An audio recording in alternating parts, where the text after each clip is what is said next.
Innal hamdalillah nahmaduhu wa nasta'inuhu wa nastaghfiruh wa na'udzu billahi min shururi anfusina wa sayyiati a'malina. May yahdihillahu fala mudilla lahu wa may yudlil fala hadiya lahu. Asyhadu an la ilaha illallah wahdahu la syarika lah. Asyhadu anna Muhammadan abduhu wa rasuluhu la nabiyya ba'dah.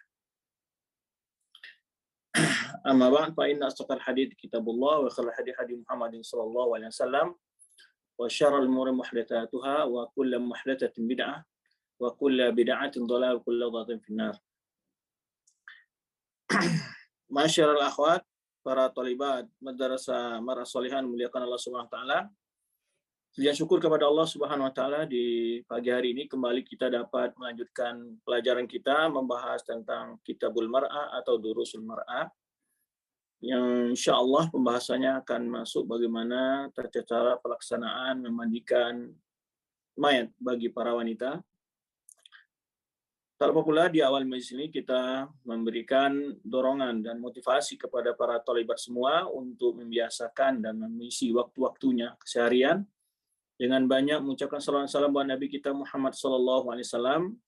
Semoga kita selalu dibimbing oleh Allah Subhanahu wa taala untuk istiqomah di atas agamanya, di atas sunnah Rasulullah SAW, serta bersemangat dalam pelajari dan mengamalkannya. Para thalibat dan akhwat Madrasah Mar'ah Shalihan muliakan Allah Subhanahu wa taala. Pembahasan kita sebagaimana yang telah kita ketahui bersama adalah membahas tentang topik tentang bagaimana penyelenggaraan jenazah. Ya, buku ini walaupun pelajaran ini mungkin terulang ya karena kita sudah membahas beberapa pembahasan sebelumnya, tapi tidak mengapa untuk menyempurnakan ilmu kita yang telah berlalu dan juga sekaligus untuk memurajaah ya pelajaran-pelajaran telah kita pelajari dan untuk mungkin ada bahasan-bahasan yang belum terkupas ya atau juga mungkin ada bahasan yang belum sempurna dalam menjelaskannya atau kita pahami masalahnya. Maka tidak masalah di dalam sebuah majelis ilmu jika pembahasan-pembahasan itu terkupas pada kesempatan yang lain atau terulang pada kesempatan kali ini. Para akhwat dan para thalibat Madrasah Mar'ah Shalihan muliakan Allah Subhanahu wa taala. Satu hal yang sebelum kita masuk pada topik pembahasan kita adalah suatu kemuliaan agama kita ini. Yaitu adanya metode, cara ataupun tuntunan di dalam memperlakukan manusia. Bahkan saat meninggal pun Islam memiliki cara-cara yang sempurna di dalam memperlakukan manusia itu sendiri. Jadi kalau ada sekelompok orang berbicara tentang HAM, hak asasi manusia, maka tidak akan pernah didapatkan sesempurna hak asasi manusia yang Allah jelaskan di dalam Islam. Nah itu ini pola pelaksanaan mayat, penyelenggaraan jenazah, itu hanya ada dalam Islam. Itu hanya ada dalam Islam dengan cara yang sangat rapi, dengan cara yang sangat sempurna, dengan cara yang sangat mulia begitu ya. Bagaimana memperlakukan manusia ketika setelah dia wafat. Kalau kita tinjau ajaran agama lain banyak yang tidak manusiawi, bahkan ada yang mungkin sebagian ajaran agama membakar dan bahkan sebenarnya kita justru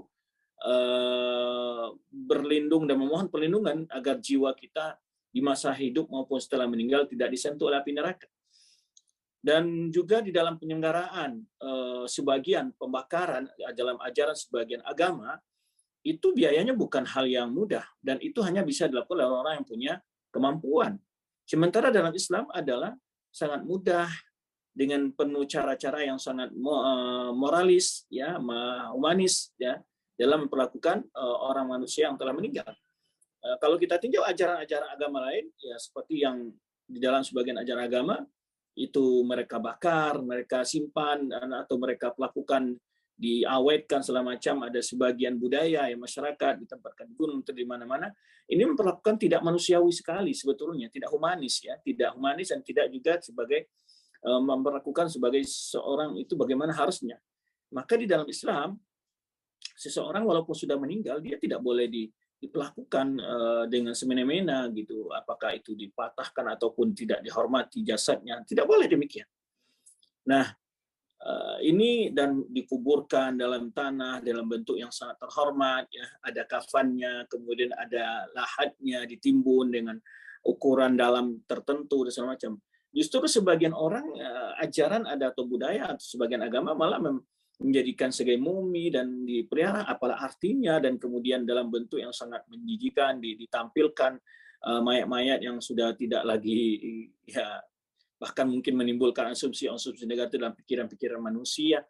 Maka syukurlah kita, bersyukur sekali kita ya mendapatkan ajaran yang sempurna ini dari Allah Subhanahu wa taala. Ini suatu hal yang perlu kita sadari sebenarnya. Bagaimana kalau seandainya kita berada dalam agama-agama seperti demikian, tentu bagaimana kita tersiksanya, bagaimana terbebankannya keluarga kita. Karena untuk acara-acara penyelenggaraan yang mereka lakukan itu butuh dana yang cukup besar sekali. Dan oleh sebab itu ajaran agama kita agama yang telah sempurna, tidak perlu lagi kita tiru-tiru, kita lengkapi dengan ajaran agama apapun ataupun budaya apapun. Ya, maka dari itu banyak sekali tuntunan ketika seseorang mendapat musibah dan ada tuntunannya apa yang harus dilakukan oleh dia. Ya, ketika dia seorang meninggal, apa saja kewajiban muslim lain terhadap mayat tersebut, itu diatur dalam Islam yang dengan aturan yang sangat indah. Kembali kita ingin menjelaskan ya betapa indahnya agama kita. Kita ingin menjelaskan bahwa ketika kita melihat ada tuntunan-tuntunan demikian detailnya dalam agama kita, tentu membuat kita untuk semakin ingin belajar, ingin mengetahui ajaran agama ini, karena dalam setiap tuntunannya membawakan kebaikan untuk manusia, untuk alam, untuk sekitarnya, ya, untuk kehidupan semua masyarakat. Maka tidak satu pun yang disyariatkan dalam agama kita kecuali di dalamnya terdapat tuntunan-tuntunan yang sangat mulia. Nah, ini satu pelajaran yang kita ambil. Ya, sementara kalau kita lihat di sebagian ajaran agama lain, ketika pelaksanaan perayaan kematian yang membakar uang yang harus tersedia sekian, kalau tidak mayat yang disimpan dulu, ya, kemudian banyak hal-hal yang tidak manusiawi sebenarnya kadang-kadang dilakukan, ya, dibakar dan semacamnya. Itu sebagaimana ajaran sebagian agama tentunya. Itu satu hal yang perlu kita ketahui bersama, di mana menunjukkan betapa tuntunan agama kita adalah agama yang sangat mulia, agama yang sangat memanusiakan manusia, ya, yang sangat humanis atau yang benar-benar memiliki aturan sempurna dalam masalah HAM. Ya, ini yang ingin kita tegaskan. Kemudian satu hal lagi adalah perlu kita ingatkan kita bersama harus ingat itu bagaimana harusnya kita harus belajar agama ini agar kita benar tepat dalam melaksanakan, karena pelaksanaan mayat ini, penyelenggaraan ibadah sebenarnya yang ada tuntunannya, ada ketentuan-ketentuannya, bukan dilakukan dengan ala kadarnya atau semau-maunya atau dengan istihad ataupun dengan variasi atau media istilahnya, melakukan tindakan-tindakan semau saja. Tidak demikian, ada tuntunannya yang harus kita pelajari. Bagaimana pola memandikan mayat, bagaimana mengkafankannya, menyolatkannya, dan menguburkannya. Begitu teliti dan sangat rapinya agama kita yang mulia ini. Itu ya satu hal yang kita harus pelajari dan kita harus mengerti, ya. Ketika kita dapat kesulitan, mungkin di antara kita ada yang meninggal saudarinya, perempuan, atau anaknya, atau tetangganya, atau kerabatnya, orang tuanya, sama tidak ada di antara kita ini yang tidak akan pernah mengalami kondisi mendapatkan kehilangan anggota keluarganya. Memang kehidupan di dunia ini bukanlah kehidupan yang selama-lamanya, ya. Tentu kita perlu mengerti sebagai bakti kita terhadap kepada orang tua kita, hendaknya sebagai teman kita, umpamanya, hendaknya kita bisa menyelenggarakan mayatnya, melaksanakan tuntunan Islam dalam menyelenggarakan mayatnya. Ini suatu pemberian, suatu penghargaan kita kepada beliau atau kepada teman kita, ya. Dan oleh sebab itu, sebagian kalau kita lihat para ulama-ulama kita salafus saleh, itu mereka di dalam memberikan wasiat kadang-kadang siapa yang melaksanakan jenazahnya. Kenapa? Karena dia pengen pelaksanaannya sesuai dengan sunnah Rasulullah SAW. Karena tadi kita katakan adalah, ingat bahwa ini adalah ibadah. Bukan dengan mau-maunya kita, bukan dengan meniru-niru ajaran agama lain. Baik saat proses penyelenggaraan jenazah itu sendiri sampai dikuburkan, setelah dikuburkan. Karena banyak lagi ritual-ritual yang tidak ada sumbernya dalam Islam, dilakukan oleh sebagian masyarakat kita setelah mayat tersebut dikuburkan. Nah, ini hal yang perlu kita pelajari. atau sebagian bersumber dari hadis-hadis yang dhaif, hadis-hadis yang maudhu', hadis-hadis yang tidak kuat ya. Nah, atau sebagian lagi adalah sebetulnya adalah terpengaruh dengan ajaran agama lain. Nah, ini perlu kita ketahui kan, kita pelajari bersama agar kita dapat mengerti dalam melaksanakan ya ibadah-ibadah ini, karena ibadah bagi kita, ya, ibadah bagi kita, dan bahkan menunjukkan kewajiban ya fardu kifayah di dalam ajaran agama kita. Dan di sini juga sekaligus kita menyadari bahwa manusia ini adalah kita adalah makhluk sosial yang tidak akan pernah lepas dari pertolongan orang lain. Ya, semenjak kita lahir, awal kita lahir harus ada bidan yang membantu kelahiran kita, kemudian nanti setelah itu ada bantuan-bantuan lain kita butuhkan kepada manusia saat kita mulai beranjak berjalan, kita mulai menyusu dan seterusnya, dan tidak pernah hidup kita ini terlepas dari ketergantungan kepada orang lain. Maksudnya pasti ada hubungan yang kita saling membutuhkan satu antara lainnya.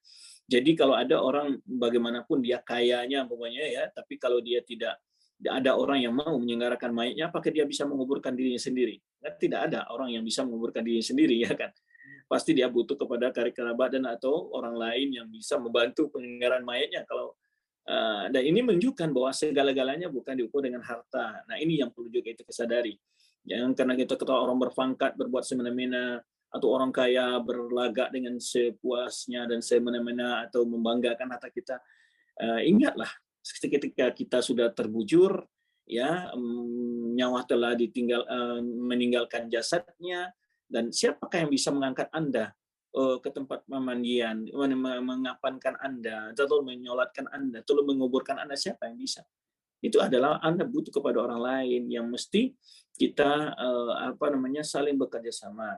Maka ketika kita masih kuat, dan biasakan juga kita ikut andil di dalam penyelenggaraan saudara-saudara kita yang telah mendahului kita, umpamanya ikut aktif masuk di masyarakat, ikut memandikan jika kita bisa, kemudian juga menyolatkan, mengafani, kita ikut. Sehingga nanti ketika kita yang berada pada posisi sebagai seorang mayat, orang lain pun aktif ya, membantu kita dan dilaksanakan dengan sebaik-baiknya pelaksanaan mayat kita atau jasad kita yang telah terbujur.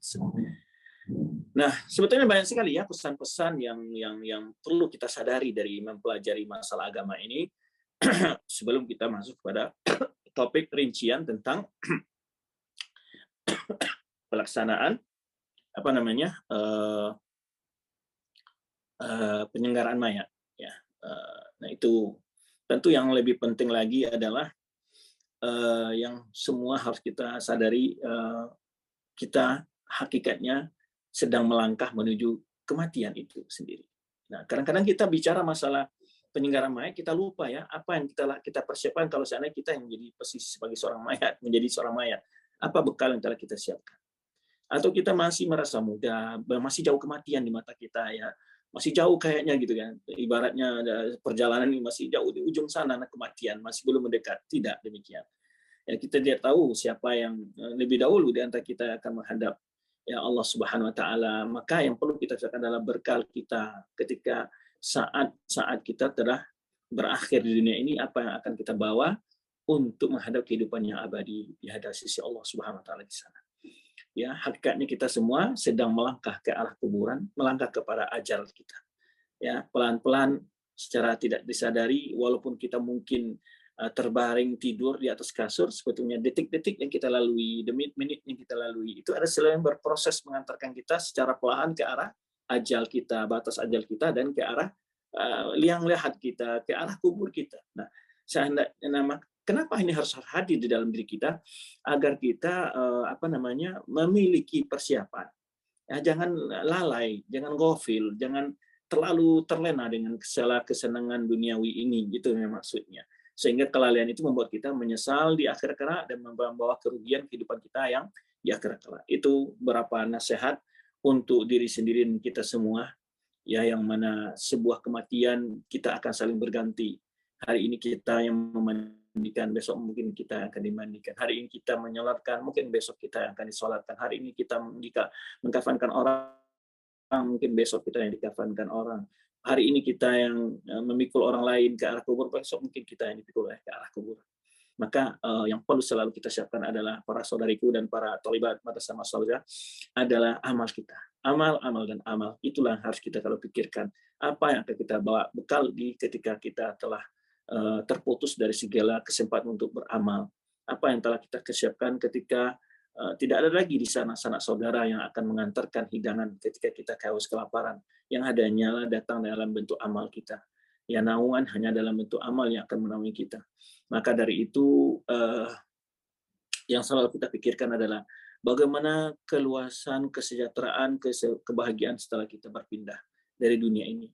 Kalau dunia pasti tidak akan ada habisnya, ya, yang namanya penderitaan, kegalauan, kesusahan, kesulitan itu tidak akan pernah terpisah, karena dunia memang adalah penuh dengan hal itu. Dan namanya dunia karena dana, binan dana atau dunu, karena hinanya dunia ini. Ya, senikmat-nikmatnya dunia itu tidak akan melebihi sedikit pun dari kenikmatan akhirat yang semana Allah sebutkan wal akhiratu khairu wa abqa. Akhirat jauh lebih baik dan lebih kekal. Kenikmatan dunia hanya sebentar. Baik, para akhwat dan para tholibat madrasah salihah Allah Subhanahu wa taala, kita lanjut ke pelajaran kita, yaitu ada 3 halaman atau 4 halaman insyaallah yang akan kita bahas dalam pembahasan kita kali ini. Yang pertama adalah dijelaskan bagaimana seorang wanita dalam menyenggarakan mayat di sini, ya. Aituhal mar'ah i'lami. Ini judulnya ada al-mar'atu wal maitatu ghasluha wa nahwa. Jadi wanita dan mayat wanita, bagaimana menyenggarakan, memandikannya dan lain sebagainya. Baik. Wahai para wanita atau wahai wanita, i'lami anal mar'ata idza matat. Ketahuilah bila seorang wanita telah meninggal, fa innaha tughassal wa tukaffan kama yali. Nah, dia harus dimandikan dan dikafani dan sebagaimana berikut. Ini penjelasannya. Penjelasan ringkas tentang penyenggaraan mayat wanita. Ya. Tentu sebelumnya sudah pernah kena bicara tentang hukum yang lebih rinci, ya, dalam kitab Tambihat juga pernah kita bahas bahwa yang lebih utama yang seharusnya memandikan itu adalah wanita, sama wanita, karena ada sebagian mengatakan bahwa anak laki-laki lebih afdal memandikan ibunya. Tidak demikian. Yang lebih afdal itu ada perempuan memandikan ibunya, iya, atau suami memandikan istri boleh. Tapi kalau anak laki-laki itu tidak boleh memandikan ibunya. Kenapa? Karena atau ada aurat yang perlu dijaga di sana, ya. Maka walaupun ada sebagian pendapat demikian, tapi yang rajih adalah di mana ketika Rasulullah SAW meninggal putri beliau, Rasulullah tidak langsung memandikan putrinya, yang memandikan adalah para ummahat sahabiat. Baik. Idza ghasaltil mar'atal maitah, apabila engkau wahai wanita memandikan seorang mayat wanita, fa innaha tughassal salasan. Nah, tentunya apa? Boleh dimandikan 3 kali atau 5 kali disiram atau lebih dari itu. Jadi caranya begini, tuntunannya adalah diudukkan dulu, dimulai dari sebagaimana dicuci dulu tangannya, sebagaimana kita beruduk nih, ya, atau mandi besar kan, toh. Kita cuci tangannya mayat itu dulu, siram tangannya gitu, ya, atau bersih, kalau digosok-gosok gitu, dibersihin tangannya. Kemudian setelah cuci tangan biasanya apa yang kita lakukan adalah membersihkan giginya, ya. Setelah dibersihkan giginya gitu dengan kapas semacam, kemudian adalah istinsyak, dibersihkan hidungnya. Nah, sebenarnya dia waktu hidup dia berwuduk gimana gitu. Setelah itu adalah diwudukkan. Setelah diwudukkan baru dimandikan. Nah, wudukkan dulu anggota depan wajahnya, apakah 1 kali atau 2 kali 3 kali, semua anggota wuduknya setelah diwudukkan baru disiram di bagian yang sebelah kanannya. Kemudian lanjut ke tengah, kemudian ke kiri. Nah, setelah itu dibersihkan, kemudian kalau bisa didirikan, diangkat sedikit punggungnya begitu, ketika kotorannya itu ada yang keluar, nanti tangan yang memandikannya harus pakai sarung tangan atau kapas atau alas atau kain gitu dibalut juga bisa. Nah, itu dibersihkan tempat keluar kotorannya, disiram pakai gayung dengan ditutup kain juga di atasnya, ya, itu kainnya diangkat oleh teman lain yang memegangnya, kemudian disiram gitu, ya, tubuhnya disiram. Jadi tidak boleh dibuka telanjang begitu, mayat perempuan itu nggak boleh, dia harus tutup kain di atasnya, kemudian di bawah kain itulah disiram gitu, ya, disiram di bawah kain itu, digosok di bawah kain juga. Jadi yang main tangan kita membersihkan mayat itu, ya, tidak dibuka kemudian digosok dengan bebas begitu, tidak, ya. Dia harus tetap di bawah kain itulah kita gayungnya kita siramkan airnya, lalu kita sabunkan kan. Setelah disabunkan dikasih air tadi dicampur dengan bidara ya, bidara sebagainya, atau juga boleh sabun cair dicampurkan kemudian digosok dimandikan. Setelah disiram pertama tuh siram kedua juga mulai dari di bagian yang kanan ya, siram bersih umpamanya.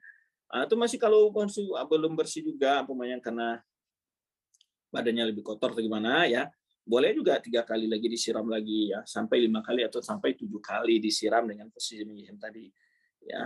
Nah, itu tuntunan secara ringkas tentunya ya, secara ringkas memandikan mayat tadi. Tapi yang terakhir itu bisa air mandi yang di baskom itu dicampur kapur barus ya, supaya harum airnya, atau boleh saja yang serupa minyak wangi atau apa gitu. Nanti setelah itu baru disiram ke mayat itu maju. Untuk yang terakhir biar mayat tadi juga dengan baunya yang tidak mengeluarkan bau apa-apa, tapi justru malah mengeluarkan bau yang harum gitu. Nah begitu itu saat mati aja kita juga bersihkan demikian rupa ya. Apalagi saat hidup untuk manusia lebih membersihkan diri gitu ya, terutama untuk membersihkan diri dari dosa yang lebih penting.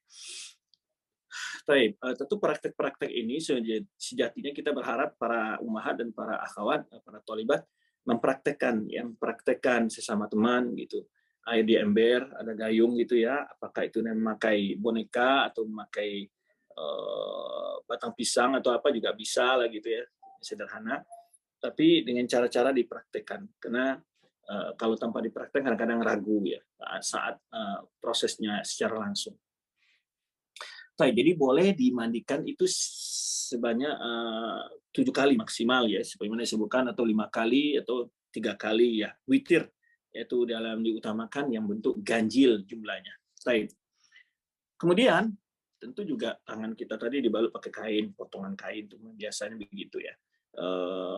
Potongan kain kapan atau kain apa yang dibasahi dengan sabun juga, ini digosok bersih gitu ya. Kain tadi bisa dikasih sabun cair ataupun di atas bagian kemaluan perut segala macam itu juga kita bersihkan, tapi tangan kita tetap pakai alasnya, tidak secara langsung pakai alas gitu dengan digosoknya seperti itu. Baik. Maka di sini disebutkan hadisnya yaitu boleh dimandikan sebanyak berapa? 3 sampai 5 atau lebih, yaitu bima'in wa sidrin. Nah, itu sidrin itu kata kita daun bidara. Sebetulnya itu untuk menghilangkan kotoran badan ya.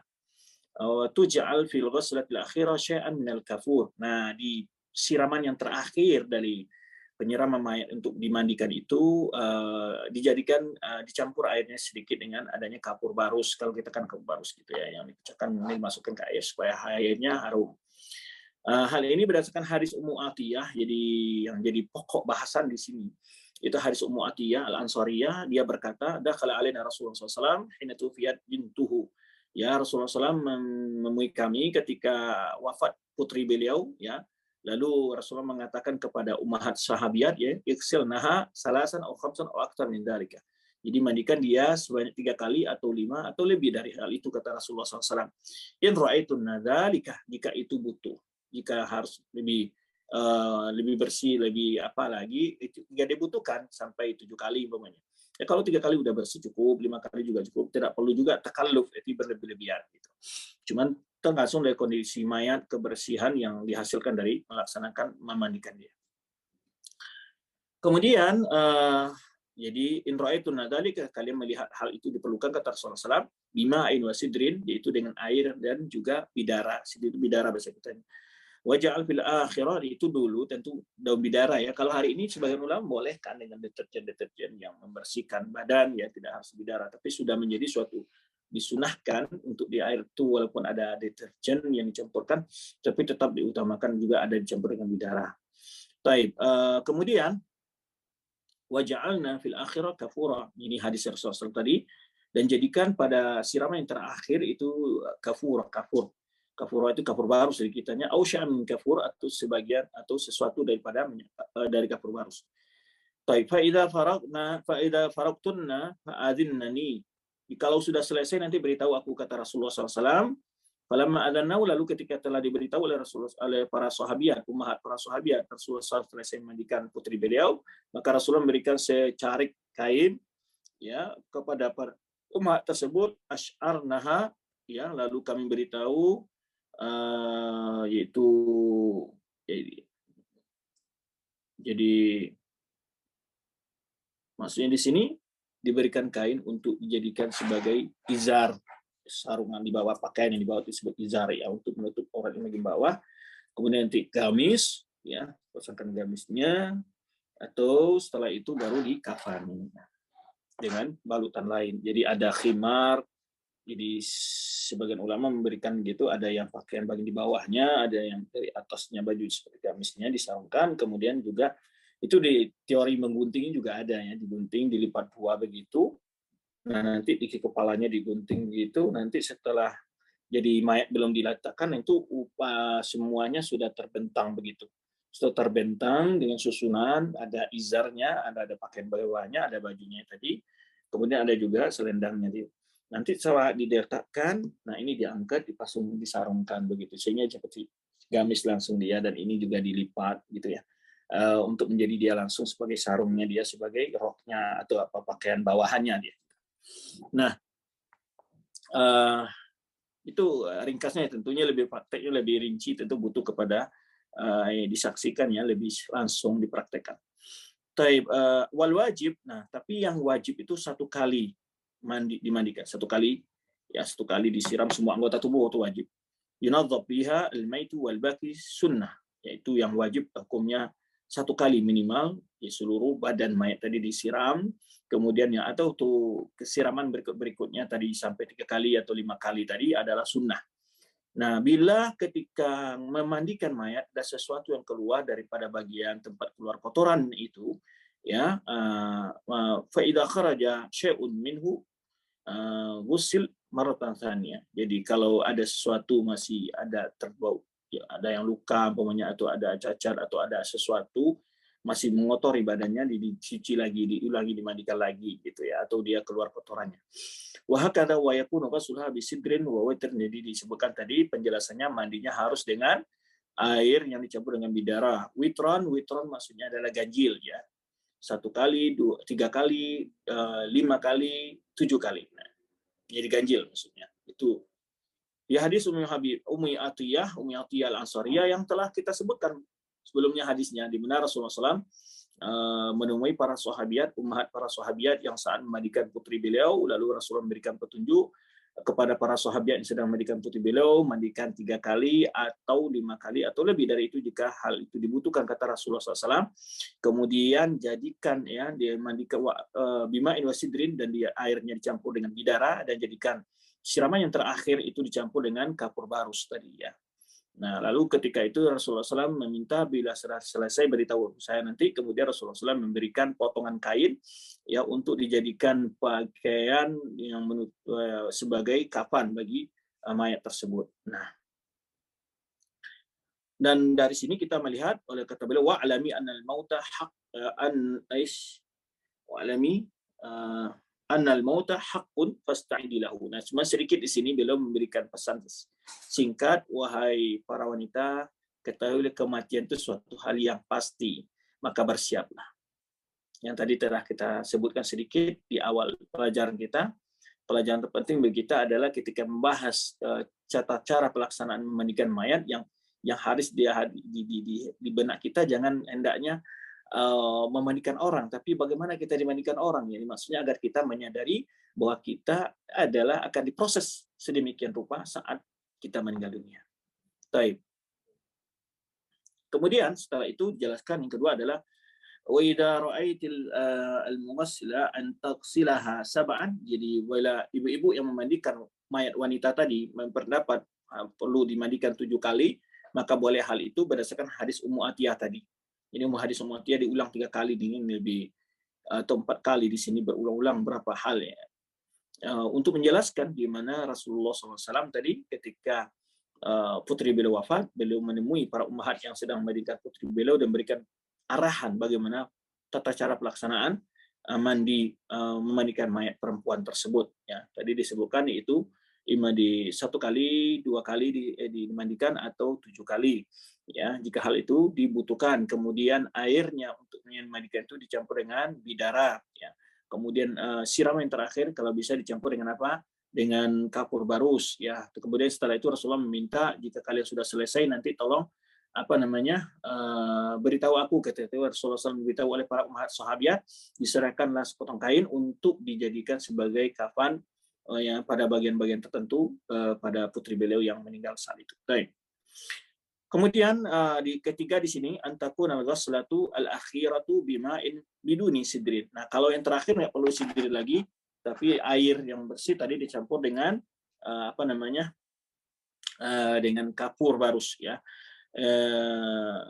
Litunadhiba bihadhil ghaslah wa dhil ghaslah wa likay la ya'liku biha syai'un wa yakun biha kafur. Nah, jadi nggak boleh lagi dicampur dengan daun bidara tadi, karena badan mayat harus sudah bersih, tidak ada yang melengket di badan mayat apapun. Kemudian setelah itu baru disiram dengan air yang murni dan campur dari kapur barus terakhir. Ini menunjukkan betapa pengelolaan mayat, penyelenggaraan mayat itu sangat ideal sekali, sehingga supaya tetap harum, dijaga gitu ya. Jadi bagaimana seorang muslim itu walaupun sudah meninggal dijaga kebersihannya.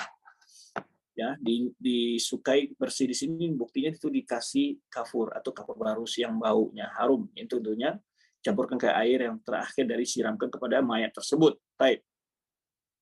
Yang keempat dijelaskan yubda bimawadhi'il wudu' bi an tuwaddi'aha. Nah, itu yang tadi kita sebutkan. Pertama adalah cara pelaksanaan mandi mayat. Kita wudukan dulu. Sebelum wudu tentu ada hal-hal yang disunahkan, ya. Seperti apa tadi? Membersihkan jari-jari jemarinya, karena waktu hidup dia kalau wudu kita kan harus mencuci tangan dulu. Salamunan yaitu kita kan kumur-kumur. Nah, kalau mayat tentu tidak mungkin dia kumur sendiri, tapi kita ambil kapas, kita bersih giginya, dan kita siramkan dengan gayung gitu, kita lap, setelah itu dengan kain dibersihkan air yang kotor keluar dari mulutnya itu. Kemudian setelah itu adalah mengeluarkan kebersihan hidung si mayat tadi. Setelah hidung si mayat selesai itu baru diwudukan. Diwudukan ini anggota wuduk semua, dimulai dari muka, mewudukannya boleh 3 kali, atau 2 kali, atau juga boleh 1 kali. Nah, baik. Ini diwudukan dulu.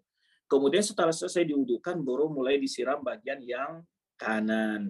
Nah, caranya begini, itu biasanya kalau yang kanan itu kan mayat begini pokoknya. Ditelengkan ke arah kiri dia, kemudian disiram punggung yang di belakang, gitu. Setelah disiram dulu yang di depan, kemudian ditelengkan, disiram punggung yang belakang supaya airnya baik. Nah, kemudian nanti disiram di tengahnya, kemudian ditelengkan ke kanan, disiram bagian yang ini sampingnya biar air juga membersihkan kena punggungnya.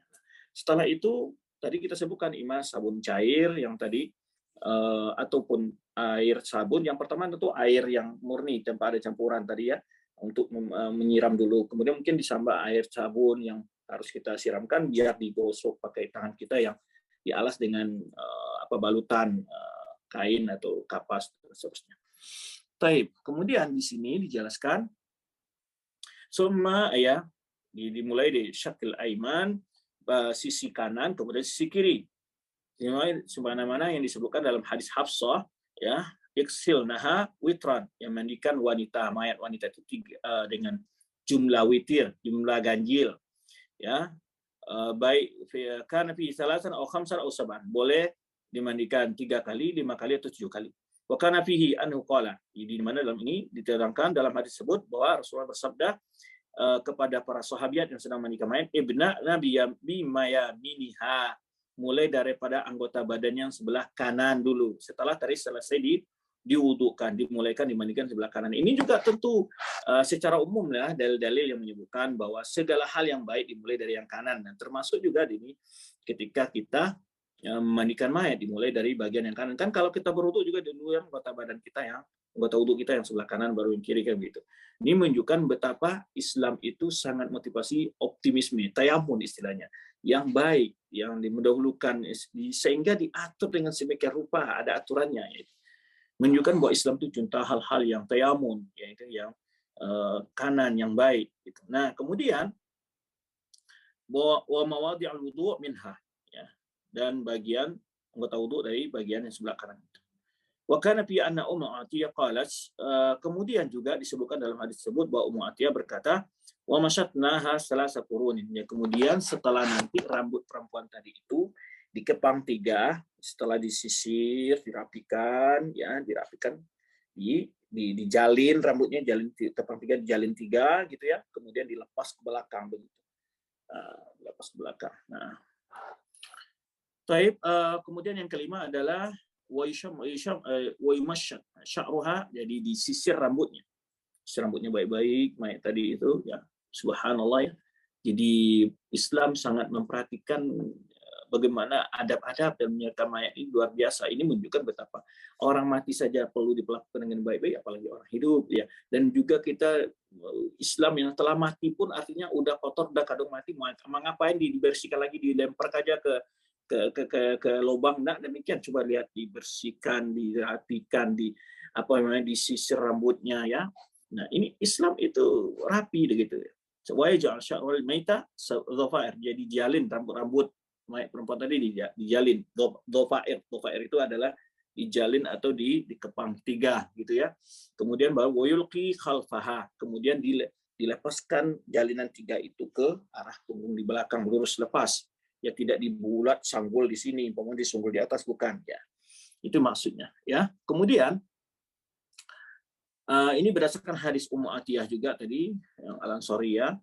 Qalat tuwfiyat ihda banati Nabi sallallahu alaihi wasallam. Sama hadisnya diulang lagi di sini, mengisahkan ketika putri Nabi Shallallahu alaihi wasallam meninggal, yang dimana di akhir hadis setelah itu fadhafarna sya'raha, kata Ummu Atiyah, kami jalin rambutnya ya, kemudian jadikan 3 kepangan, salah satu kurunin, 3 kepangan, wa atainaha khalfaha, lalu kami lepaskan ke arah belakang. Jadi setelah dijalin 3 kepang itu dilepaskan ke belakang. Baik. Yang keenam adalah yuj'al sya'run nasiyah al-matrasi dhafira. Jadi rambut bagian depan dijalin juga satu jalinan kepangan ya, supaya tidak dijalin jadi jadikan satu kepangan ya. Mungkin ibu-ibu lebih paham lah bagaimana membuat kepangan rambut ataupun jalin rambut tersebut. Waja'al janibah ra's dhafiratin. Jadi katanya dari tengah 1, pinggir kiri kanan 1, itu yang disebut di sini 3 kepangan di situ. Berdasarkan ini hadis Ummu Atiyah tersebut. Dhafarna sya'ra binti Nabi SAW, kami menjalin rambut putri Nabi SAW, yaitu salah satu kurunin, itu 3 kepangan. Yang ketujuh adalah setelah selesai umpamanya itu kapannya tentu dikasih apa? Minyak wangi, ya, minyak wangi, minyak kasturi gitu ya. Ya, wa tuhannatul mait. Mayat seorang muslim diharumkan, dikasih minyak wangi gitu ya. Wa yuj'al hanut akhlatun min at-tib yaj'al minhu fi qatn baina. Nah, kemudian nanti di bagian-bagian tertentu akan dikasih kapas yang kasih minyak harum, minyak wangi itu yang dicampur tadi, minyak kasturi itu diletakkan di kapas. Nah, itu nanti diletakkan di antara bagian pantatnya di belakang, sebagian bagian yang terbuka, bagian baik yang bagian depan maupun di belakang ditutup pakai kapas ya. Kemudian juga di pelipatan kakinya dikasih kapas, sipatan sini dikasih kapas, lipatan keteknya dikasih kapas, nah begitu ya. Dan di sininya, kemudian telinga, mata, hidung, mulut tuh ditempelin kapas. Saat mengapani itu harus mengerti orang-orang tadi. Jadi kapan tuh udah disediakan, kapas itu udah disediakan. Ya, kapas disediakan yang dikasih minyak wangi gitu. Nah, di bagian-bagian itu dikasih bagian hidung, mulut, telinga, mata ditutup kapas semua ya. Keteknya juga, sikunya ini, setiap sendian di sini, lututnya begitu ya. Baik, ini dijelaskan di sini ya. Jadi diletakkanlah kapas itu di antara 2 iliyat ini. Di 2 iliyat ini adalah pantat, maksudnya di belakang gitu.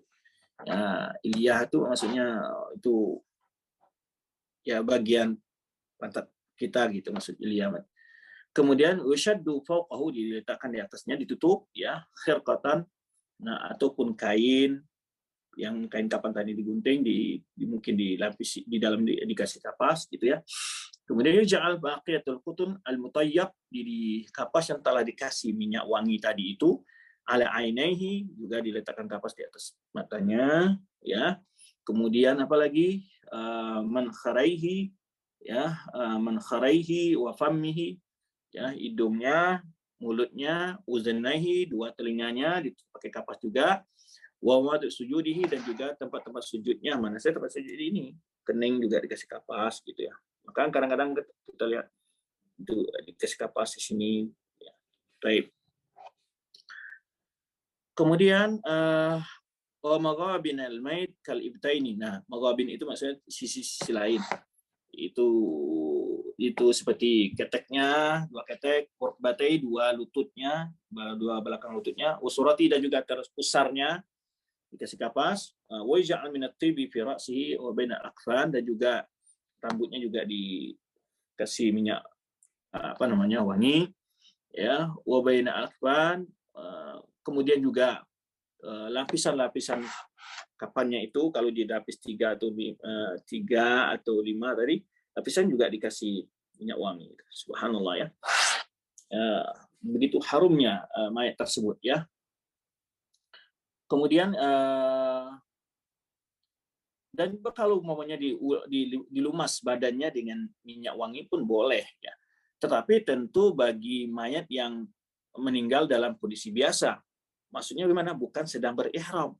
Kalau sedang berihram, sedang umroh, dia meninggal selagi sedang berihram dia, atau haji, maka tentu tidak boleh, karena orang berihram tidak boleh memakai minyak wangi, maka dia dikafani tidak boleh dalam dikasih minyak wangi itu, karena dilarang. Karena nanti sebenarnya dalam hadis dia akan dibangkit oleh Allah dalam keadaan mulabian, kata Rasulullah SAW, dengan keadaan bertalbiyah dengan memakai pakaian ihramnya dia. Baik, kemudian berdasarkan hadis Ibnu Abbas ini, jadi kalau mayatnya orang yang sedang melaksanakan umroh dalam keadaan berihram ataupun haji, tidak boleh diberi kapasnya tadi atau pakaiannya, kafannya dengan tidak boleh diberi minyak wangi. Berdasarkan hadis Ibnu Abbas, ya, waqasat bi rajulin muhrimin naqatuhu, ada orang yang lagi berihram, dia keinjak atau ketendang oleh ontanya, faqatala, lalu meninggal. Nah, fa'utiya bihi Rasulullah SAW, lalu dibawa menghadap Rasulullah SAW, maka Rasulullah menyebutkan iksiluhu, mandikan dia, wa kafinuhu, dan kafankan dia, kata Rasulullah SAW, wala tughattu ra'sahu, jangan ditutup kepalanya. Nah, kepalanya kalau dalam keadaan ihram dia, jadi kafannya nggak sampai di sini aja, nggak ditutup kepalanya, nggak seperti orang biasa. Nah, kemudian wala tuqarribuhu tiban, dan nggak boleh dikasih minyak wangi. Fa innahu yub'ats yuhillu, ya, nanti dia ketika dibangkit dia dalam keadaan bertalbiyah, bertahlil. Baik. Yang kedelapan adalah kafan yang wajib itu adalah tentu satu lapis untuk yughatti wa yastur jami' badan, untuk menutup semua bagian badan si mayat, ya, baik laki maupun perempuan. Itu satu lapis wajib, itu mutlak. Ya, dan dianjurkan, disunahkan oleh Imam Syafi'i, Imam Ahmad, dan Ishaq bin Rahuyah, bahwa wanita itu dikafarkan dalam khamsati aswabin. Wanita lebih dianjurkan untuk lebih tebal kafannya, itu lapisnya, yaitu 5 lapis dibagi wanita. Ya. Izarun, dia ada punya bagian bawahan, sarung tadi itu, atau semacam sarung, sebagian bawahan. Kemudian izar, setelah khimar, ada bagian atasnya sebagai jilbabnya, ya, wakomis sebagai bajunya, kemudian walafatani, kemudian setelah itu adalah sebagai lafatan, sebagai tambahan di luar itu semua gitu. Nah, yang ke-10 adalah di mana tempat berdirinya imam ketika melaksanakan sholat jenazah. Jenazah perempuan, imam berdiri di pertengahannya, ya, atau di pas dengan pinggangnya, pertengahan badan mayat, itu kepala mayatnya perempuan. Nah, ini kadang-kadang juga ada kekeliruan, ya. Ini disunahkan tentunya. Sebagian orang malah nggak memahami hal seperti itu. Kadang-kadang malah dia balik, berdiri di dekat kepala. Jadi kalau mayat perempuan, imam sholat mayatnya berdiri di tengah atau dekat pertengahan badan dari si mayat. Dan kalau mayatnya laki-laki, itu imam sholatnya berdiri di dekat kepala si mayat. Baik. Dalam hadis Samurah bin Jundub, "Amna ra'atan matat fi batnin, fa shalla 'alaiha Nabi sallallahu alaihi wasallam, fa qama wasataha." Jadi ada seorang wanita meninggal karena sakit perut, kemudian Rasulullah SAW menyolatkannya dan Rasul berdiri ketika menyolatkan wanita itu di tengah-tengah posisi tengah-tengah mayat itu. Ya. Nah, baik. Yang ke-11 adalah yusanu liman ghassala al-mayit yaqtasil. Nah, ini bagi orang yang memandikan mayat ada juga disunahkan bahwa habis memandikan mayat kita disunahkan untuk mandi. Disunahkan untuk mandi habis memandikan mayat.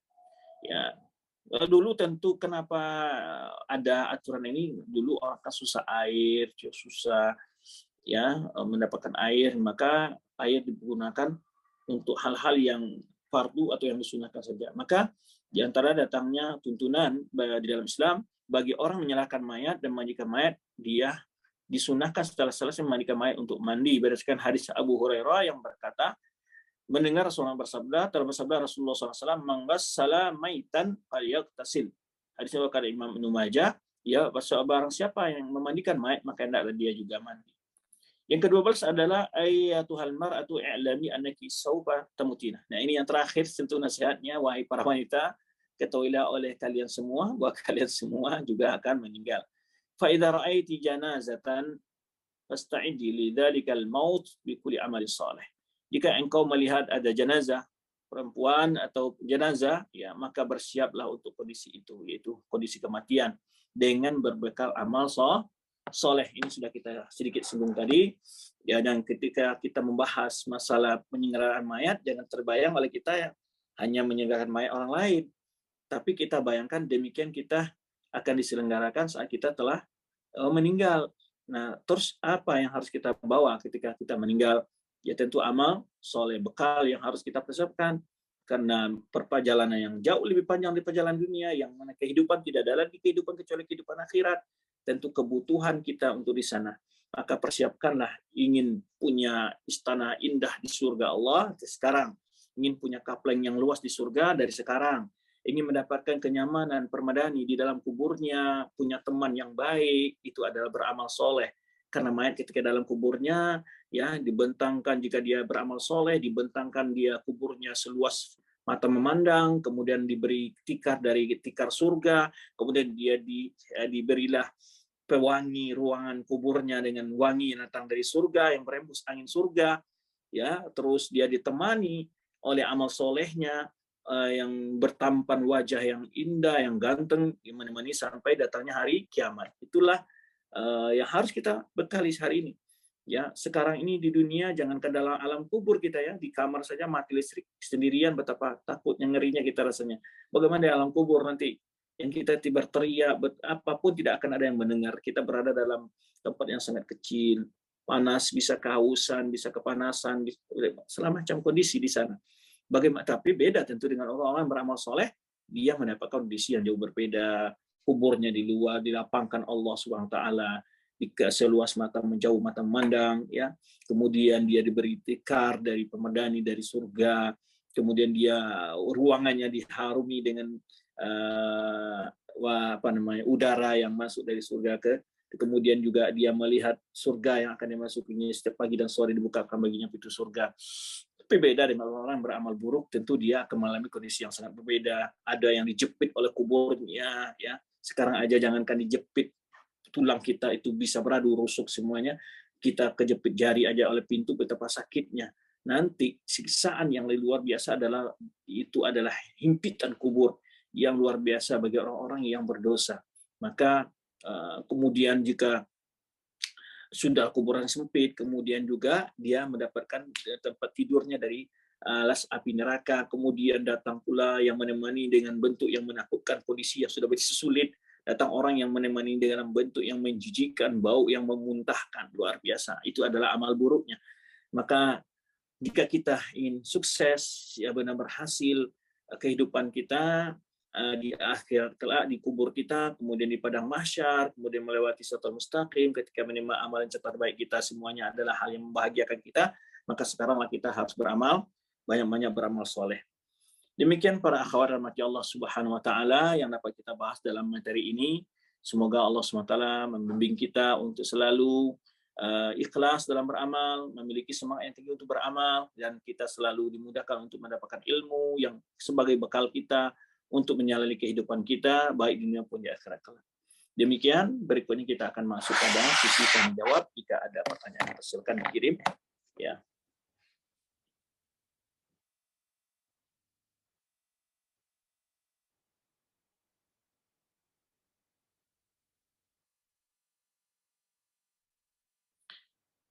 Baik, sudah masuk berapa pertanyaan, kita coba menjawab. Yang pertama adalah, Assalamualaikum Ustaz, Waalaikumsalam warahmatullahi wabarakatuh. Izin bertanya, bagaimana hukumnya memindahkan makam tanpa ada alasan yang syar'i ataupun alasan yang daruri yang mengharuskan makam dipindahkan? Ya tentu tidak boleh.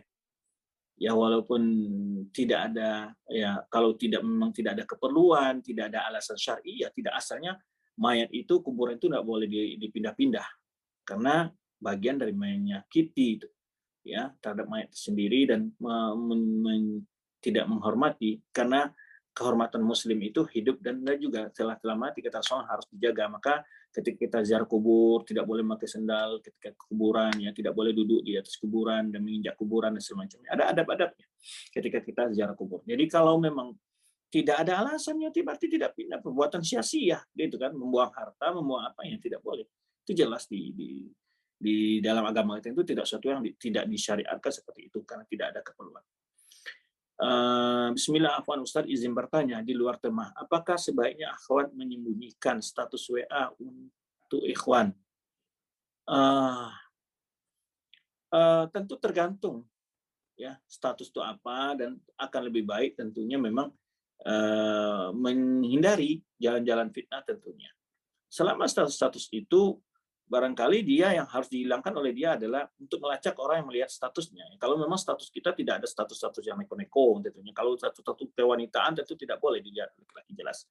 Ya, tapi kalau itu isinya nasihat, yang maksud saya ini semacam, ya siapa yang baca status kita yang tidak perlu kita cek gitu ya. Sehingga juga ketika ada orang ikhwan yang mengecek status kita segala macam, kita juga tidak baper segala macam gitu maksudnya. Jadi tapi memang isinya tentu yang positif, nasihat, anjuran-anjuran agama, aturan, ya pelajaran ilmu lah gitu maksudnya. Baik, Bismillah, bagaimana caranya untuk move on dan menerima takdir Allah atas sesuatu yang kurang kita sukai dan tidak terbayangi oleh masa lalu yang sering menghantui. Ya, masa lalu biarlah berlalu. Tidak ada kita yang tidak punya masa lalu.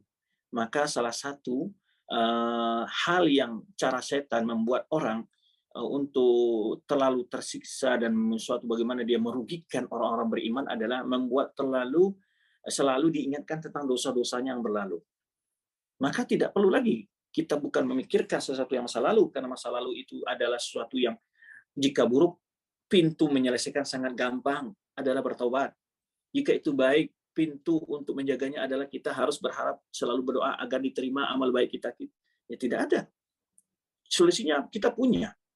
Apa yang harus kita cemaskan? Dan masa lalu tidak akan mungkin untuk bisa dikejar lagi, tidak. Sudah berlewat. Mau diapain? Kalau memang itu ada dosa, solusinya hanya bertaubat kepada Allah Subhanahu wa taala. Bukan dengan cara mengomeli, bukan dengan cara meratapi, bukan cara dengan memikirkan itu selalu, karena itu akan justru menguras pikiran kita untuk masa depan kita, untuk hal yang lebih baju, membuat kita tidak khusyuk dalam beramal soleh, membuat kita terlalu terbayang-bayang hal-hal yang tidak membuat kita tidak fokus kepada hal lebih baik di masa depan kita. Justru maka sebab itu di antara faedahnya orang-orang beriman itu, wali-wali Allah itu kan la khaufun 'alaihim wa lahum yahzanun. Tidak ada rasa takut dan sebenarnya mereka tidak bersedih. Rasa takut, mereka tidak ada hal yang mereka takutkan ketika mereka meninggalkan dunia ini. Ya, karena telah mempersiapkan dengan amal soleh dan taubatnya. Kemudian tidak bersedih dari segala kesenangan dunia yang ditinggalkan saat dia wafat. Dan juga tidak bersedih dengan segala dosa-dosa yang sudah kita sesali dan bertobat kepada Allah Subhanahu wa taala. Itu hanya solusinya begitu saja. Mau bagaimana lagi? Ya, itu adalah, dan banyak orang punya masa lalu, bukan hanya kita, di masa sahabat juga punya masa lalu yang berdosa, buat syirik segala macam. Ya, semuanya solusinya hanya taubat kepada Allah, dan sudah kita berbuat lebih baik lagi ke depan, ya, lebih optimis lagi bahwa Allah itu Maha Penerima taubat, Allah itu memudahkan urusan hambanya. Ya, tidak perlu lagi kita memikirkan apa yang telah terjadi itu sudah takdir Ya, hanya kita menerima dengan keridhaan. Jika itu penderitaan dan musibah, kita hanya bisa bersabar. Karena kalaupun kita berteriak, kita menangis, kita tidak ada bisa, memang bisa memperbaiki hal seperti itu karena sudah takdir. Tapi kita ambil hikmahnya, ambil pelajarannya, motivasi diri kita untuk hal yang lebih baik ke depan. Ya, lupakan hal-hal yang negatif itu, ya, ganti dengan hal yang lebih positif. Itu aja. Ya. Kemudian yang keempat, bagaimana seharusnya sikap kita ketika menghadapi kematian orang yang sangat kita cintai? Iya, siapa yang tidak pernah kehilangan orang yang dia cintai? Tentu sikap kita mencontoh bagaimana Rasulullah SAW ketika putri beliau meninggal, di mana putra beliau juga ada yang meninggal, ya kan? Bagaimana Rasulullah SAW bersikap? Bagaimana para sahabat? Bagaimana tuntunan Rasulullah ketika kita mendapat musibah? Karena belum tentu juga kalau seandainya taruhlah anak kita dia hidup, belum tentu kita hidup kita mampu mendidik dia. Ya, belum tentu dia akan selamat dari fitnah. Semuanya Allah yang ambil, Allah yang berikan keputusan kepada kita, kita pandang itu suatu hal yang baik saja. Hikmahnya kita harus tahu. Selalu beroptimis baik, berprasangka baik kepada Allah Subhanahu wa taala. Maka boleh jadi kalian tidak suka sesuatu kata Allah Subhanahu wa taala, tapi ya, akibatnya baik bagi kalian. Nah, itu yang harus selalu dibayangkan dalam pikiran kita. Karena Allah tidak akan pernah menghambat hambanya suatu kebaikan, karena Allah justru motivasi untuk mendapat kebaikan. Tapi Allah menghambat baik menurut kita nih, ya, Allah tidak mau kasih karena mungkin di balik itu akan ada kesombongan dalam diri kita, ada kecocokan, akan ada sesuatu kesalahan yang lebih fatal. Allah selamatkan kita sebetulnya. Jadi kita boleh jadi kita tidak suka sesuatu tapi baik akibatnya bagi kita. Boleh jadi kita senang sesuatu tapi akibatnya buruk bagi kita. Mana kita pilih? Maka kita ketika meminta kepada Allah, minta yang terbaik menurut Allah. Karena kalau menurut kita, kita kan ilmu kita nggak sempurna. Efek, tindakan, akibat dari apa yang kita ambil. Ya kan? Maka selalu beristikharah itu, sholat istikharah, doa istikharah itu penting selalu kita arahkan di dalam setiap urusan kita. Ya, urusan kita biar Allah pilihkan yang terbaik buat kita. Dan kita yakin jika Allah menutup satu pintu untuk kita, sebetulnya Allah punya pintu yang ribu-ribu lagi, pintu rezeki yang lain. Melalui usaha ini ditutup, mungkin usaha lain Allah buka, tahu ada cara lain yang lebih baik buat kita sebenarnya. Gitu aja, kita tidak perlu putus asa karena rahmat Allah itu sangat luas. Ya, jadi tertutup dari satu ini ada yang lain, gagal satu ini ya ada yang lain. Nggak perlu kita sedih. Ya, Allah akan ganti dengan yang terbaik. Itu aja. Dan syukuri apa yang kita dapati. Itu adalah hal yang terbaik dalam hidup kita. Baik, bagaimana izin bertanya Ustaz? Izin bertanya Ustaz.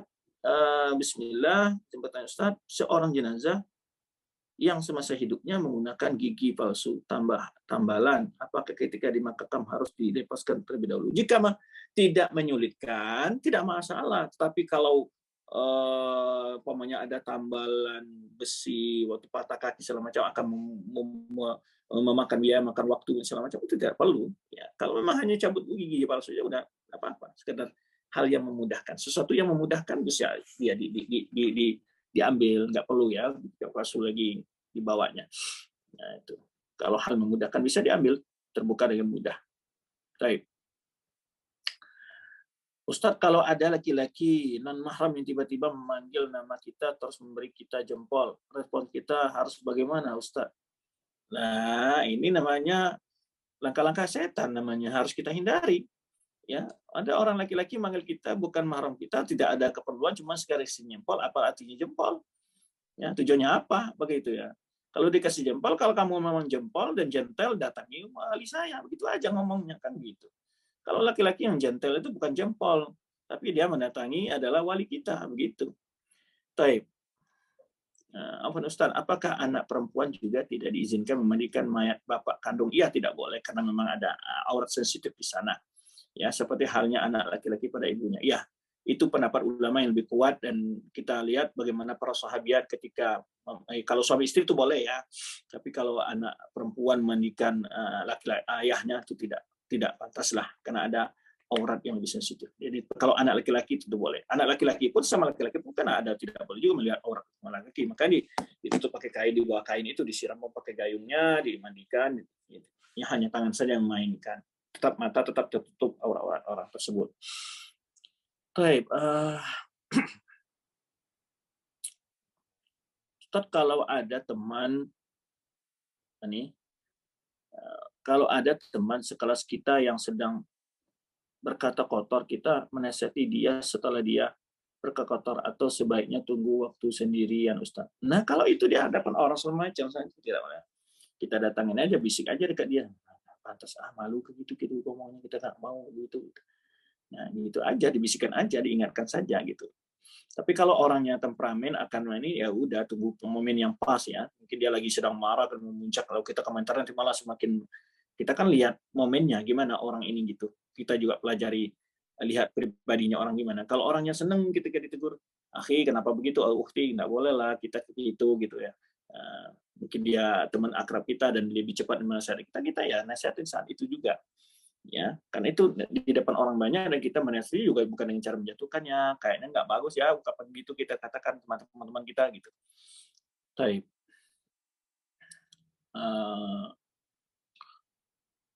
Boleh ditunggu sendirian kalau memang apa namanya akan menjatuhkan wibawa dia di hadapan orang ramai semacam, boleh. Ustaz, apa dalil bahwa perempuan tidak boleh baca Al-Quran dengan mikrofon sehingga laki-laki mahram mendengarnya? Karena saya pernah ditawarkan untuk melakukannya. Karena begini, membaca Al-Quran bagi wanita, suara wanita itu kan ketika dia membaca Quran dengan suara itu kan nanti iramanya dengan suaranya yang dilenggokkan itu mengeluarkan suara wanita dari kenormalan itu, di situ datang keharamannya, di situ akan menimbulkan syahwat bagi laki-laki ketika terdengar suaranya yang indah. Maka oleh sebab itu sebagian ulama ketika wanita sholat jahriyah, kalau ada yang bukan mahramnya, kan ulama memakruhkan tidak boleh wanita tadi mengerskan bacaannya, ya, apalagi pakai mikrofon. Ya. Maka telah kita bahas dulu tuntunan sholat berjamaahnya wanita. Jadi kalau dia imam nih sama wanita gitu, tapi tidak ada laki-laki lain, dia boleh, atau mahramnya dia boleh, dia keraskan bacaannya. Tapi kalau ada laki-laki yang bukan mahramnya, maka dia tidak boleh mengeraskan bacaannya. Itu aja dilarang dalam sholat, apalagi membaca Al-Quran tentunya. Demikian ya. Walaupun suara wanita memang tidak aurat. Suara wanita kalau dia bicara dengan normal. Ya jual beli berapa ini tanpa ada harus disayu-sayukan. Tapi kalau sudah membaca Al-Quran itu jelas itu akan ada disayukan, akan ada diperindah ya. Jelas akan menimbulkan, jangan suara perempuan, kalau orang mendengarkan bacaan kan pasti suaranya yang indah dilihatkan, baik itu dari laki-laki. Itu akan menimbulkan fitnah bagi laki-laki. Baik. Jadi ilahnya di situ, alasnya adalah menimbulkan fitnah. Bagaimana sikap sebaiknya jika orang meninggal adalah wanita fasik, semisal penyanyi atau yang sering menampakkan auratnya? Dia tetap, selama dia sebagai seorang muslim, tetap ya, karena kefasikan tidak memulangkan orang dari Islam, tentunya dosa-dosa yang maksiat ya, tetap diselenggarakan mayatnya sebagaimana seorang muslimah gitu, wajib dimandikan, wajib dikafani, wajib disolatkan dan dikuburkan di perkuburan kaum muslimin. Tetapi tidak dilaksanakan menyelenggarakan mayatnya sebagai untuk teguran kepada orang yang lain oleh orang-orang yang mulia, oleh orang terhormat. Itu sebagian tuntunan para ulama. Assalamualaikum warahmatullahi wabarakatuh. Bismillah, bagaimana hukumnya memandikan jenazah menggunakan air yang berasal dari shower atau selang air? Ya sama aja. Ya kalau semuanya pakai shower gitu ya lebih aman, tidak banyak mubazirnya air kan. Ya tergantung dengan fasilitas yang ada. Ya, spesies yang ada dimandikan itu lebih aman, kencang airnya ya tidak usah pakai itu. Tidak masalah, insya Allah. Ya. Kemudian apa tadi pertanyaannya? Berasal dari shower atau selang. Assalamualaikum Ustaz warahmatullahi wabarakatuh. Assalamualaikum warahmatullahi wabarakatuh. Waalaikumsalam warahmatullahi wabarakatuh. Kalau cara memandikannya tidak pakai gayung tapi pakai selang yang dipanjangkan begitu, dibolehkan Ustaz? Ya boleh, yang penting kan maksudnya menyampaikan air itu tidak masalah. Sama kita mandi di rumah juga pakai shower kan. Mungkin bentuk kelayakannya mungkin sebagai masyarakat merasa tidak nyaman gitu ya, karena kan orang juga ada yang mandi pakai selang, ada yang, tapi akan lebih nyaman kalau memang dalam etikanya masyarakat menilai hal itu, seperti mandikan kerbau, demikian itu pakai selang disiram gitu, mungkin akan lebih baik selang tadi dimasukkan ke ember, lalu dari ember itu disiramkan pakai gayung itu. Nah, tapi kalau di tempat-tempat seperti di Saudi itu sudah ada ya, tempat pemandikan mayat itu sudah ada ya, seperti di Masjid Nabawi sudah ada, prosesnya sudah ada. showernya ataupun kerannya untuk menyiram apa itu sudah lengkap. Tentu di masyarakat awam ya di kampung-kampung tentu ya lakukan hal yang terbaik saja. Baik, apa ada doa? Apa Ustaz izin bertanya? Apa ada doa khusus pada setiap tindakan menyelenggarakan memandikan mayat? Ustaz, tidak ada. Tidak ada. Rasulullah SAW mengajarkan kalau mas lagi nyiram telinga ini dibacaannya ini tidak ada. Semuanya juga dalam wudhu ya ada doa-doa tambahan sebagian orang membaca kalau muka ini doanya, dicintain doanya nggak pernah diajarkan oleh Rasulullah SAW. Yang mana adanya hanya saat berwudhu dianjurkan baca basmalah atau tasmiyah. Ya. Kemudian selesai wudhu adalah baca doa ya asyhadu alla ilaha illallah wa asyhadu anna muhammadar rasulullah. Allahumma ja'alni minat tawabin wa ja'alni minat tahirin. Itu aja doanya jika Rasulullah SAW. Apa boleh menunda pemakaman untuk menunggu keluarga datang di tempat saya sudah berdua seperti itu? Hal ini dimakruhkan oleh para ulama. Dimakruhkan oleh para ulama, ada yang memberikan rukhsah jika hal itu ada hal yang daruri dan penting umpamanya. Ya, inilah para ikhwan akhwat yang perlu para akhwat yang rahmati Allah SWT perlu kita katakan. Janganlah kita hendaknya baru ingin ditunggu orang tua kita setelah dia meninggal. Setelah masih hidup ini, kenapa dia tidak masih dalam bugar, sehat, bisa bicara, kita harus datangi, kita kunjungi, kita telepon, kita belum nggak sempat datang. Kenapa setelah dia meninggal, kita ingin ditunggu oleh orang tua kita? Sementara waktu hidup kita tidak pernah pengen ditunggu oleh orang tua kita. Ini kan aneh. Apalagi gunanya kita ditunggu oleh mayat, sudah. Ya, sekarang tidak ada artinya lagi. Kalau ingin berwalidain, ya sudah, ingin berwalidain setelah orang tua kita meninggal, ya kita doakan, kita tinggalkan mayatnya yang sebaik mungkin, kita berinfak berakah untuk dia, itu. Ya. Kadang-kadang kita ingin ditunggu orang tua kita setelah meninggal ya. Waktu hidup kita tidak pernah kunjungi dia. Baik.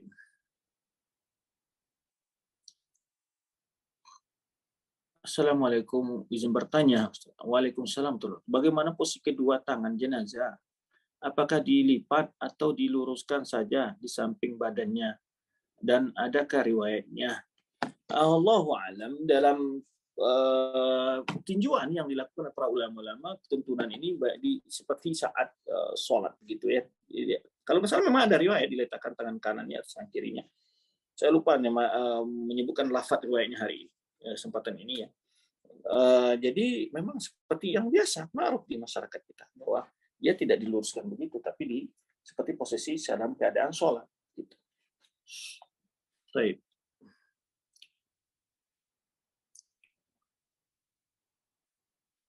Ustaz, apabila wafatnya qadullah di malam hari, apakah memandikan dan lain juga di malam hari itu juga Ustaz? Kalau memang memungkinkan, nggak apa-apa. Memandikan di malam hari, nggak apa-apa. Kalau ada lampu, tentunya itu ketersediaan maksudnya. Bahkan memakamkan kalau memudahkan. Kalau di lampu di kuburan tidak menyulitkan. Tapi kalau akan menyulitkan, ya tunggu besok lagi. Itu tergantung dari kemudahan saja.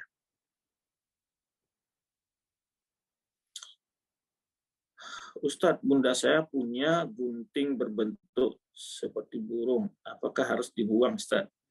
Saya nggak ngerti nih apa gunting bentuk burung. Kalau memang bentuk makhluk, ya tentu diharamkan ya patung-patung seperti itu. Tapi dilihat saja, kalau tidak jelas kepalanya atau hanya ya yang diharamkan terutama oleh para ulama, patung-patung itu adalah bagian kepala yang berbentuk makhluk yang bernyawa. Baik. Bismillah, Ustaz izin bertanya, apakah semua kaum muslimin juga akan merasakan azab kubur? Iya, semua. Makanya saat Muaz, ya kalau seandainya ada yang selamat dari azab kubur, kata Rasulullah selamat dari azab kubur Muaz, tapi tidak ada selamat dari azab kubur. Kecuali memang ada sebab-sebab juga diselamatkan dari azab kubur, seperti seseorang disolat meninggal di hari Jumat, atau ada riwayatnya, atau disolatkan 40 orang. Ya. Baik. Tapi yang namanya azab kubur, jika dia azab kubur, jika dia berdosa, tentu dia dapat. Kalau dia beriman, beramal soleh, dia bebas dari azab kubur. Ini pertanyaannya apa, Ustaz? Izin bertanya, apakah semua kaum muslimin juga akan merasakan azab kubur? Azab kubur tentu bukan semua yang harus merasakan. Maksudnya orang berhak tentu iya. Tapi kalau kaum muslimin orang yang soleh, dia justru tadi kita sebutkan tidak mendapat azab kubur, justru mendapat nikmat kubur. Jadi ada 3 dalam azab kubur. Ada namanya fitnatul kubur. Fitnatul kubur itu pertanyaan malaikat. Ya, ada namanya nikmat kubur. Nikmat kubur tadi orang soleh yang sebenarnya hadis Azib bin Barra ya, hadis Barra bin Azib ya menjelaskan bahwa di mana orang soleh, orang yang beriman, dia mendapat kedudukan yang mulia dalam kuburnya, diluaskan kuburannya dan seterusnya. Sebaliknya kalau dia berdosa atau dia orang tidak beriman, dia mendapatkan azab dalam kuburnya. Jadi tidak, apakah semua orang muslim? Tidak. Ya, sebagian ada yang mendapat iman dan sebagian mendapat azab dalam kuburnya begitu. Baik. Untuk jumlah orang yang memandikan jenazah wanita ditentukan, dan jika memandikan suaminya, apakah hanya suaminya saja di dalam ruangan tersebut? Ya boleh, putrinya juga boleh, ya suaminya boleh memandikan istrinya. Juga dibantu oleh keluarga yang lain boleh aja, kakaknya, perempuan atau lainnya. Baik. Afwan ingin bertanya, apakah tahlilan atau acara hitungan hari 1000 harian akan berakibat atau bermanfaat untuk mayat yang dimaksud? Taib, dalam yang dimaksud oleh sebagai masyarakat sebenarnya menyelenggarakan 7 hari, 40 hari, 100 hari itu adalah ingin menghadiahkan pahala bagi si mayat. Intinya di situ sebenarnya. Nah, kalau menghadiahkan pahala bagi si mayat, luar dari amalan yang terdapat motivasi dan dalil dari hadis-hadis Nabi SAW, menurut Imam Syafi'i, ya itu tidak sampai. Menurut Imam Ahmad sampai. Jadi kalau dia baca Al-Quran dihadiahkan pahalanya. Menurut Imam Syafi'i itu tidak sampai. Menurut Imam Ahmad sampai. Ya, ini perbedaan menyembelih pahala dulu nih. Tetapi ulama-ulama yang mengatakan ada berpendapat memboleh mengirimkan pahala dalam masalah menentukan hari atau menentukan amal yang dihadiahkan itu tidak ada. Harus tahlilan tidak. Boleh bacaan Quran, boleh sholat sunnah, boleh apapun amal soleh apapun saja. Itu kalau pendapat Imam Ahmad yang menyampaikan sampainya pendapat hadiahkan amal soleh. Berselawat apapun niat pahalanya dihadiahkan. Jadi tidak ada identik, dan kalau dilaksanakan dengan cara di rumah mayat itu tidak ada ulama yang bolehkan. Makan-makan di rumah mayat tidak ada ulama yang bolehkan. Nah harus dibedakan ini, harus beda-beda pembahasannya nih.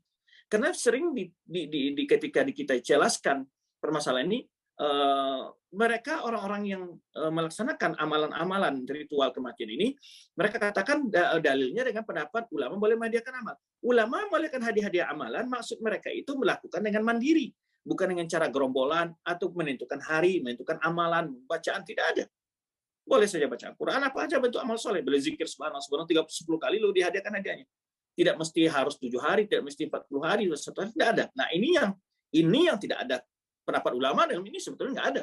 Bahkan ulama semua melarang, termasuk ulama-ulama generasi tua dari kalangan ulama-ulama Nahdliyin, para itu pun melarang hal ini sebenarnya. Ya, harus dibedakan itu antara menentukan ritual-ritual kematian dengan mengirimkan pahala. Kalau ingin berpendapat mengirimkan pahala, boleh saja. Mau di hari 30, dari 10 hari berapa saja boleh saja, dan tidak mesti ke rumah mayat. Ya, kita lagi di Jakarta, tetangga kita ada yang meninggal. Ya, kita ingin hadiahkan pahala, kan boleh saja sholat 2 rakaat ini menurut pendapat yang bolehkan ya. Tetapi kalau yang rojinya tentu kita lebih kuat mengambil pendapat Imam Syafi'i yang berdalil hanya pada amalan yang ada ketentuan dalam sunnah. Itu oleh Imam Syafi'i. Tapi kalau mengambil pendapat tadi, kita memuliakan pendapat ini juga ya, kita tidak streng disebutkan, kita tidak menghargai pendapat itu. Tapi kan pelaksanaan tidak seperti yang digambarkan oleh masyarakat. Jadi sebagaimana tadi kita katakan, kalau ingin menghadiahkan, kita di Jakarta kan nggak perlu pulang kampung. Udah, sholat 2 rakaat, hadiahkan pahalanya. Baca ayat 10 ayat, hadiahkan pahalanya. Subhanallah 10 kali, udah hadiahkan pahalanya. Betul begitu, gitu. Tidak mesti harus kumpul di mayat, harus ada hari ininya, harus makan dan semacam itu, tidak ada. Nah, jadi beda tuh antara pembahasan berkumpul-kumpul mayat, menentukan ritual-ritual tertentu seperti itu dengan pendapat ulama membolehkan menghadiahkan. Ulama yang membolehkan pun tidak membolehkan ritual-ritual kematian sebagaimana yang ditanyakan di sini. Semoga Allah menjaga Ustadz, keluarga, amin. Apakah boleh berwasiat kepada sahabat di kajian agar ke pengurusan jenazah anak di masjid yang bisa anak kajian? Boleh, tapi jangan menyebarkan juga. Kalau memang tempat kita, tinggal kita dekat dari masjid tempat kajian kita. Oh, kajian di rumah kita di Bekasi, atau kita kajian di Bekasi umpamanya, atau rumah kita di Depok kan juga berat, memberatkan keluarga kita juga nanti ngantar ke masjid sana, kan gitu. Tapi mungkin diminta adalah kalau saya meninggal nanti tolong diselenggarakan mayat saya oleh Ustadz Sipulan atau oleh Sipulan, kemudian orang yang lebih soleh, orang yang lebih ikhlas di dalam beramal. Nah, itu boleh-boleh saja. Taib, banyak pertanyaan yang masuk. Waktu kayaknya udah lewat ini. Sudah lebih ya, mohon maaf. Pertanyaan-pertanyaan boleh sempat kita bacakan karena sudah 10.40 lebih dari 10 menit. Terima kasih banyak para akhwat dan talibat Madrasah Mar'ah Solihah yang dimuliakan Allah SWT atas partisipasi antum semuanya. Mari kita selalu bergiat untuk belajar bersama di Madrasah Mar'ah Solihah dan juga ikuti berbagai kegiatan-kegiatannya.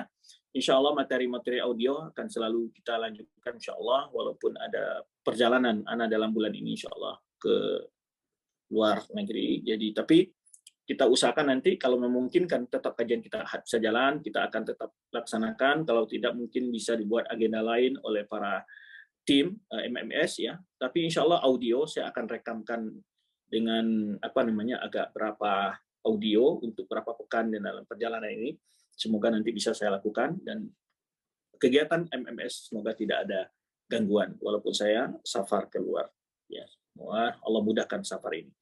Demikian, terima kasih. Mohon maaf jika ada kurang pada materi ini. Wallahu a'lam bishawab. Subhanaka Allahumma bihamdika asyhadu an la ilaha illa anta astaghfiruka wa atubu ilaik. Wassalamualaikum warahmatullahi wabarakatuh.